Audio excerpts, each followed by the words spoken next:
The Prisoner of Zinda by Anthony Hope. قصة الإنجليش مقررة على تالتة ثانوي.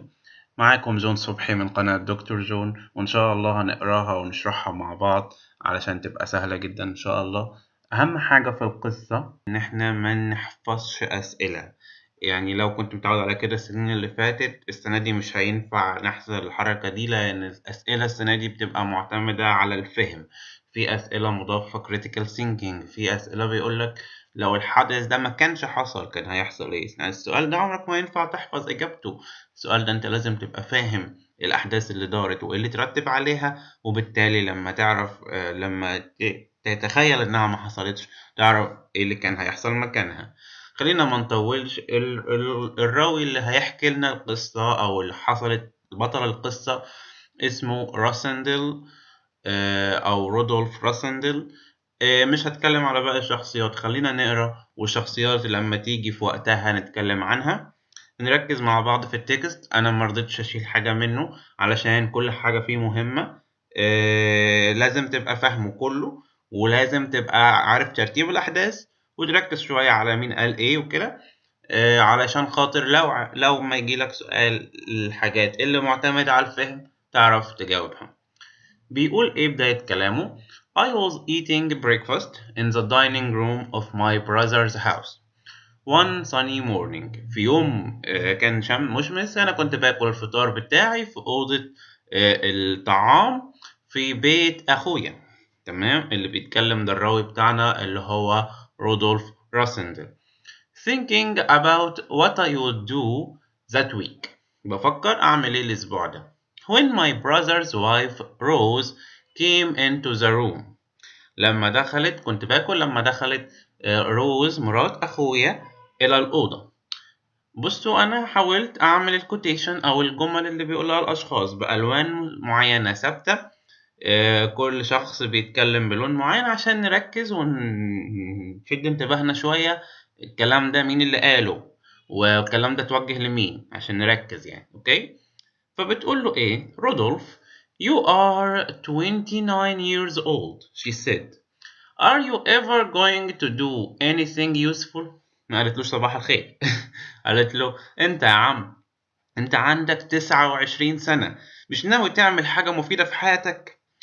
فرد عليها لها روز اصطبحنا. I answered putting down my egg spoon. راح حط هو بيقول لها يا روز، راح هو بيحط معلقة من ايده. ايوه هو هتطفحينا الاكل. بتقول له why، وبيقول لها why should I do anything؟ ايه اللي هيخليني اعمل اي حاجة؟ I have nearly enough money to do anything I want. بيقول لها انا اعمل ايه؟ ليه اي حاجة؟ انا تقريبا عندي فلوس كافية تخليني اعمل اي حاجة انا عايزها. ده بيكلم روز. بيكلمنا احنا، بيقول لنا no one ever has quite enough money to do that of course. مفيش حد ابدا عنده المال الكافي انه يعمل اللي انا بقوله ده. تمام، بس هو ايه بيقول لها كده عشان يسكتها. تمام، وبيكمل كلام. نركز كده، اللون الاصفر ده كلامه هو، وان شاء الله هيفضل اللون ده على مدار القصة كلامه هو. طيب، and I enjoy an important position in society. أنا بستمتع بمكانة في المجتمع كويسة. تمام، بيقول لها my brother is Lord Burlesdon and you are a countess. بيقول لها أنا بتمتع بمكانة حلوة في المجتمع، ده أنا أخويا اللورد بيرلسدون. بيرلسدون دي العيلة بتاعتهم، وهي زي العيلة الكبيرة اللي في البلد أو الأكبر عيلة في البلد. بيقول لها أنا أخويا هو اللورد ده، أو اللي هو كبير العيلة دي، ده أخويا، أنا مكانتي كبيرة. وبيقول لها وانتي كاونتس. كاونتس يعني سيدة مجتمع مرموقة. طيب أنا ليه بقى أشتغل؟ أنا ليه أتعب نفسي؟ أنا مكانتي كبيرة ومعايا فلوس وكل حاجة. فبتقول له إيه بقى؟ But you have done nothing except، وراح قطعها هو بيقول لها be lazy. It's true. I am a member of the Russell family and our family don't need to do anything. بتقول له بس انت عايش ما بتعملش حاجة غير، راح قطعها قال لها غير ان ابقى كسول قصدك؟ ايوه يا ست صح، انا ما بعملش حاجة غير ان ابقى كسول. اصل انا ممبر من الفاميلي اللي اسمها راسندل. احنا مش في عيلتنا مش محتاجة تعمل حاجة، احنا عندنا كل حاجة. عندنا مكانة وعندنا فلوس، نشتغل ليه ونتعب نفسنا؟ راح غاز روز بقى. روز كانت مرات أخوه، كانت برضو من عيلة كبيرة غنية، بس أقل في الشأن شوية عن عيلة راسندل، عشان كده اتضايقت. فبيقول لك إيه: This annoyed Rose because her family were rich but less important than the Rassendals. أقل في الأهمية من عيلتهم. At this moment, my brother, Lord Burlesdon, who we were happy to call simply Robert. أخويا في اللحظة دي دخل، أخويا اللي هو لورد بيرلسدون، كبير عيلة بيرلسدون، اللي إحنا ببساطة بنحب نناديه روبرت، وهو ما بيتضايقش من كده يعني، عشان ما يقولوش كل الكلام ده يعني المسمى الكبير ده. ماله came into the room. في اللحظة دي دخل الأوضة أخوه. فروز استقبلته بتقول له: يا روبرت، صبحين انا كمان. I am so happy you are back. فهي بتناديله وبتصرخ، فبيقول لها: what is the matter my dear؟ ايه اللي حصل؟ قالت له فهي ما ردتش، هو رد راسندل قال له: she's angry because she thinks I don't do anything. بيقول له: يا عم شوف مراتك، هي متعصبة عشان فاكرة ان انا ما بعملش اي حاجة. وبعدين ده كان الجملة اللي بيقولها راسندل ليه هو. بيكمل راسندل بيحكي، بيقول لنا احنا بقى: I explained to my brother at this point I explained to my brother اللي هي ان هي متعصبة دي. بيقول له بيكلمنا احنا بعد كده، بيقول: at this point I should explain that I hadn't been lazy all my life. بيقول لنا انا لازم اوضح لكم يا جماعة ان انا ما كنتش lazy كسول طول حياتي، لا ده انا بص عملت ايه، ونركز في اللي هو عمله عشان دي حاجة مهمة. I had studied hard، انا ذاكرت بجدية، and learned a lot when I was at a German school and German university. اتعلمت حاجات كتير لما كنت في مدرسة ألمانية وجامعة ألمانية. هما في إنجلترا يا جماعة، أوكي؟ I spoke German as well as I spoke English. أنا بتكلم ألماني بنفس الجودة أو بنفس الكفاءة اللي بتكلم بيها إنجليش، دي حاجة عظيمة. And I also knew how to speak French, Italian and Spanish. يبقى هو دلوقتي بيتكلم 5 لغات، ولكن الجيرمان والإنجليش تقريبا نفس الكفاءة أو تقريبا كويسين جدا. حلو. وأيضا بيعرف يتكلم فرنساوي، إيطالي وأسباني. حلو. هو كده بيوصف هو عمل إيه في حياته، دي إنجازات كبيرة على واحد 29 سنة. بيكمل: I was good with a gun and a strong swordsman. أنا كنت كويس أو بقى يعني جيد في استعمال الجن السلاح، و swordsman قوي أو رجل سيف قوي، أو يعني واحد بيعرف يحارب بالسيف كويس أو يستعمله. I was also very good at riding a horse. أنا كنت برضو كويس جدا في إن أنا أركب خيل. طيب ده هو بيشرحه لنا احنا ويوضح ان هو الراجل مش كسول طول عمره يعني. فروز نطت في الكلام، انا عرفت منين انها روز، انها بالازرق. نركز كده مع بعض. بتقول: It's not just your red hair that makes you different from your brother, said Rose. هو اخوه ما عندوش نفس المظهر بتاعه. فروز بتقول له: بص، مش مجرد ان شعرك احمر هو ده بس اللي هيخليك مختلف عن اخوك. بتكمل: He also realizes his position in society has responsibilities. الله. بتقول له أخوك عارف إن مكانته في المجتمع ليها مسؤوليات، مش مجرد إن هو يعيش مبسوط، بالعكس ده عليه مسؤوليات. You only see opportunities in yours. الله، نركز كده. روز بتتكلم مع راسندل بتقول له أخوك يفرق عنك، أخوك عارف إن مكانته في المجتمع عليه مسؤوليات مقابلها، إن هو يبقى الكبير دي حاجة تجيب لك مسؤوليات، مش تجيب لك بس راحة. أما أنت بتشوف فقط opportunities في مكانتك، يعني بتشوف بس الفرص إنك تاخدها لمصلحتك. فهو قال لها إيه: To a man like me opportunities are responsibilities. يعني رد عليها بفلسفة كده وأفهمها الراجل. بيقول لها واحد زيي الopportunities بالنسبة له هي مسؤولية. يعني إيه الجملة دي يا جماعة؟ يعني أنا لما تجيني opportunity وما استغلهاش فأنا كده بأثر في الresponsibility بتاعتي، ولكن أنا المفروض واجبي إن أنا أستغل الopportunities دي. هو ده اللي قاله لها. قالت له good because I have some news for you. قالت له طب ماشي كويس يا سيدي اللي انت بتقوله، عشان انا بص عندي اخبار ليك حلوه، او عندي اخبار ليك. فاكملت كلام بتقول له Sir Jacob Borrowdale tells me he will offer you a real opportunity. واحد اسمه سير جيكوب بورديل قال لي ان هو هيعرض عليك فرصة حقيقية. He is going to be an ambassador in 6 months time. هو هيبقى سفير في خلال 6 شهور. And he says he is happy for you to work for him. هو بيقول إن هو عايزك تشتغل معاه في السفارة دي، وهيبقى سعيد إنه يعمل كده أو يقدم لك الوظيفة دي. I hope you will take this job, Rodolph. بتقول له أتمنى إنك تاخد الوظيفة دي أو تشتغلها يا رودولف. كانت مين اللي بتتكلم؟ روز.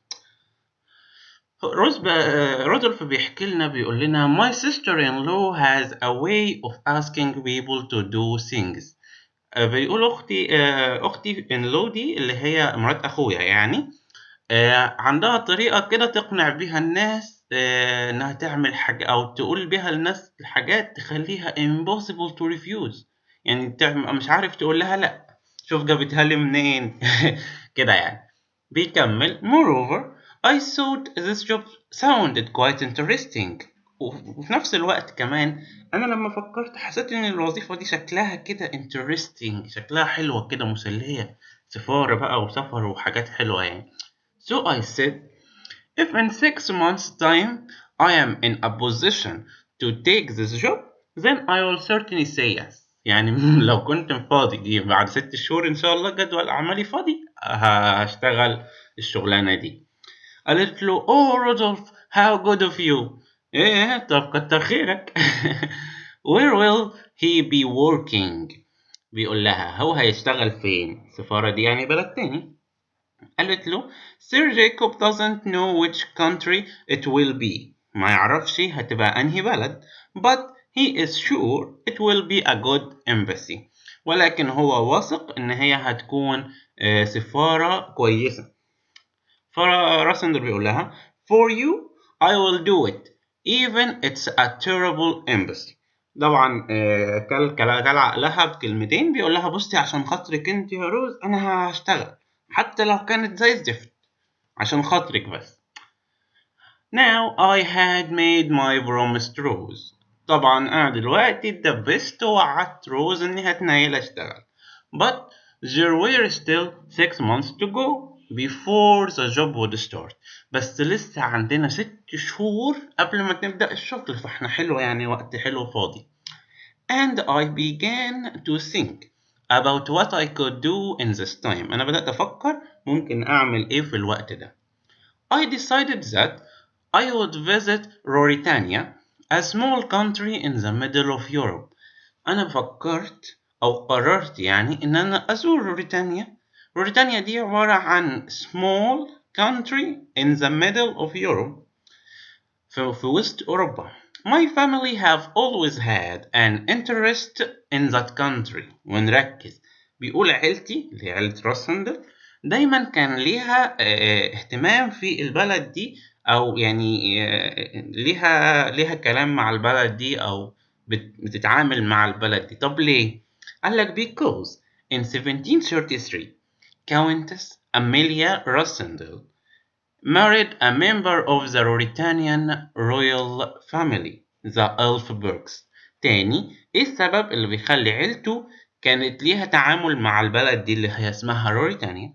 بيقول سنة 1733 Countess Amelia Rossendale اللي اسمها أميليا راسندل من أجداده married a member of the Mauritanian royal family. اتجوزت واحد من أفراد العائلة الملكية بتاعت بلد اللي اسمها موريتانيا.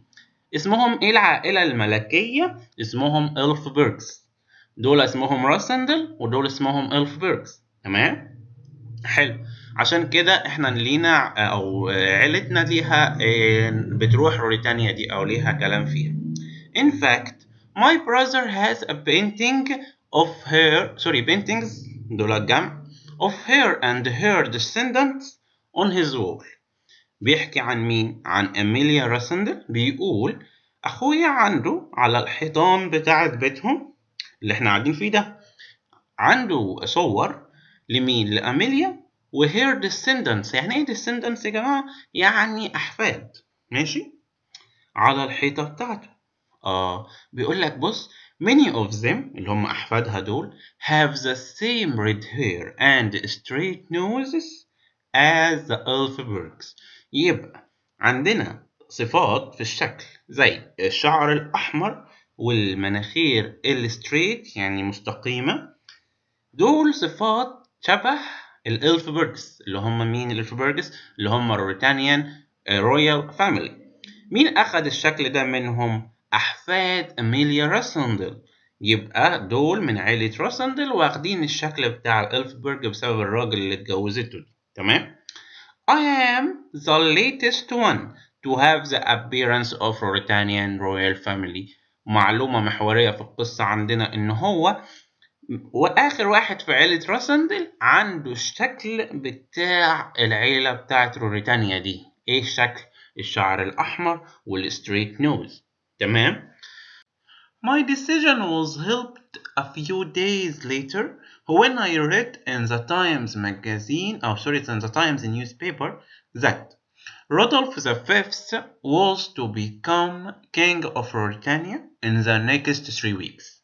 بيقول لك قراري ده بعد كام يوم اتأكد أو اتساعد أو إن هو حاجة خلتني أتشجع أعمل كده أكتر.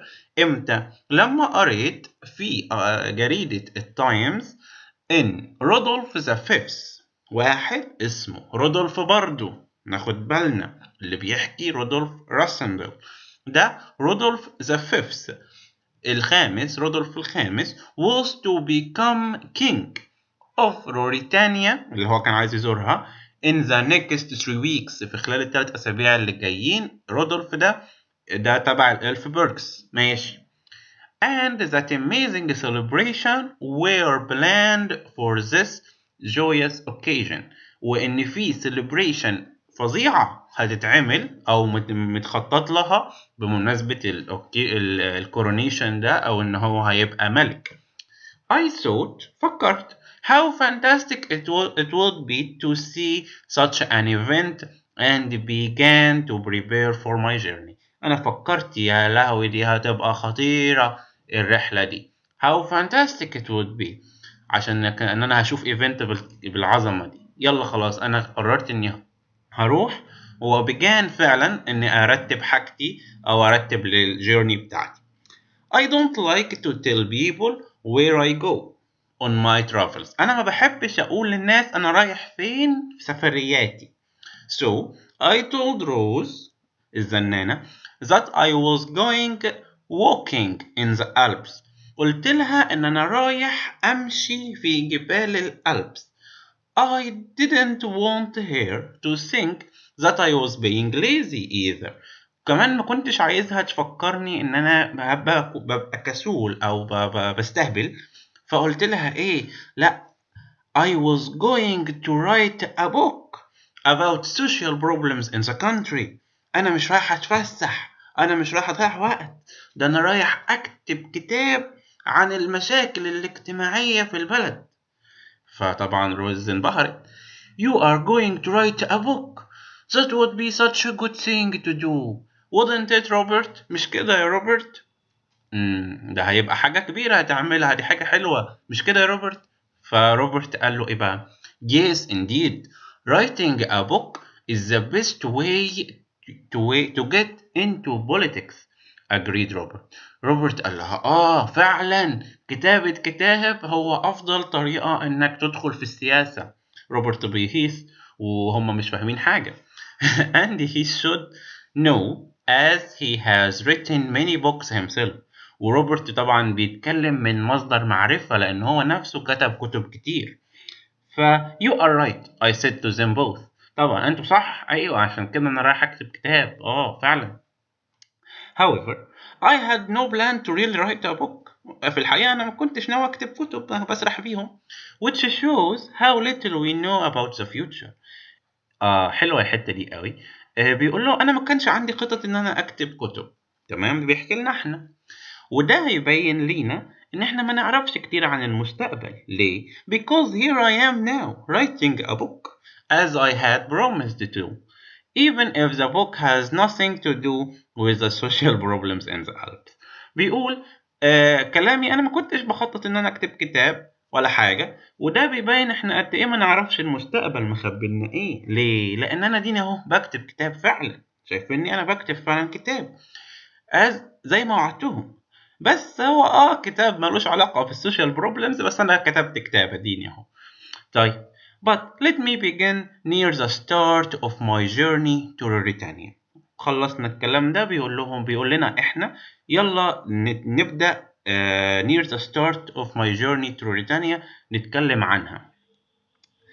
My uncle William always said that no man should ever pass through Paris without spending 24 hours in the city. هو دلوقتي بيقول لنا يلا نبدأ أتكلم معاكم عن الرحلة بتاعتي لموريتانيا، وفيها تفاصيل كتير يا جماعة وقابل أشخاص كتير. بيقول إيه؟ ماي أنكل ويليام كان عنده مقولة كده، بيقول محدش يعدي من باريس من غير ما يقعد فيها على الأقل 24 ساعة. باريس بلد جميلة ما ينفعش تفوتها كده. So I took his advice. أنا خدت نصيحته and booked a night at the Continental Hotel as soon as I had checked. دي جملة تاني. بيقول أنا خدت نصيحته وحجزت ليلة في الكونتيننتال هوتيل في باريس عشان أبات فيها. أنا مش هينفع أمشي بالسرعة دي، لازم أقعد في البلد شوية. As soon as I had checked in، بمجرد ما دخلت في الفندق وعملت تشيك in، I called on some old friends that I knew in the French capital. أنا اتصلت أو كلمت بعض الأصدقاء اللي أنا أعرفهم في باريس. هم مين؟ جورج فيزرلي who worked at the embassy. واحد اسمه جورج فيزرلي ده بيشتغل في السفارة. and Bertrand who was now a famous journalist in the city. البرترام ده بقي مشهور كجورناليست في يعني صحفي مشهور في المدينة هناك، فهو كلم 2 صحابه. that evening الليلة دي we all ate in a restaurant and they told me all about the latest exciting events in Paris. هما أكلنا مع بعض في المطعم وأخبروني كل الأحداث الأخيرة الشيقة اللي حاصلة في باريس. شوف بقى، بيقول له we have had quite a few important people visiting the city recently. مين بيحكي؟ برترام ده شغال ايه؟ يلا نفتكر. برترام كان جورناليست، فوظيفته ان هو يعرف الحاجات اللي حاصله لان دي اخبار صح. فبيقول له anyone I know. انا سألته بقول له حد انا اعرفه؟ قال له well I met Antoinette de Maban today. قال له انا قابلت النهارده واحده اسمها أنتونيت دومابان. بس ايه؟ برترام replied. بيقول له you have probably heard of her. انت ممكن تكون سمعت عنها. كمل كلامه قال she's a lady who's well known for، مشهورة بيه والحتة دي مهمة، her wealth ثروتها and ambition وطموحها. but she is leaving Paris today. we don't know where she is going to next. بيقول له انا قابلت واحده اسمها أنتونيت دومابان مشهوره قوي، انت ممكن تكون سمعت عنها. هي مشهوره بانها عندها اموال كتير وامبيشن، عندها طموح. ف يعني هو ست مرموقه يعني. وبيقول له انا ما اعرفش هي رايحه فين بعد باريس، بس هي النهارده هتسافر النهارده من باريس ومش عارف هي رايحه فين نيكست.